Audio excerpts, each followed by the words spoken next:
حضرت ابو بکر صدیق رضی اللہ عنہ جب خلیفہ مقرر ہوئے تو آپ رضی اللہ عنہ کے اخراجات بیت المال سے ملنے والی تنخواہ سے چلنے لگے۔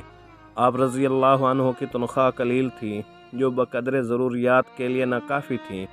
ایک مرتبہ آپ رضی اللہ عنہ کی اہلیہ نے حلوہ کھانے کی فرمائش کی تو آپ رضی اللہ عنہ نے فرمایا، میرے پاس اتنے پیسے نہیں کہ میں تمہیں حلوہ کھلا سکوں۔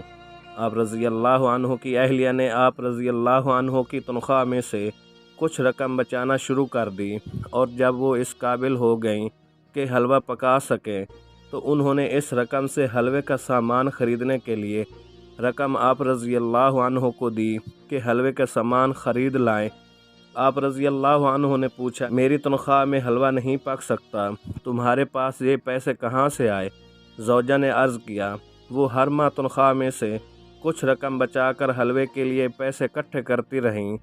آپ رضی اللہ عنہ نے زوجہ کی بات سنی تو فرمایا، اللہ عز و جل نے مجھے مسلمانوں کے مال کا نگہبان بنایا ہے، اور میں بیت المال سے اتنی رقم زیادہ لے رہا تھا کہ حلوہ پکا سکتا۔ اس کے بعد آپ رضی اللہ عنہ نے اپنی تنخواہ میں کمی کروا دی۔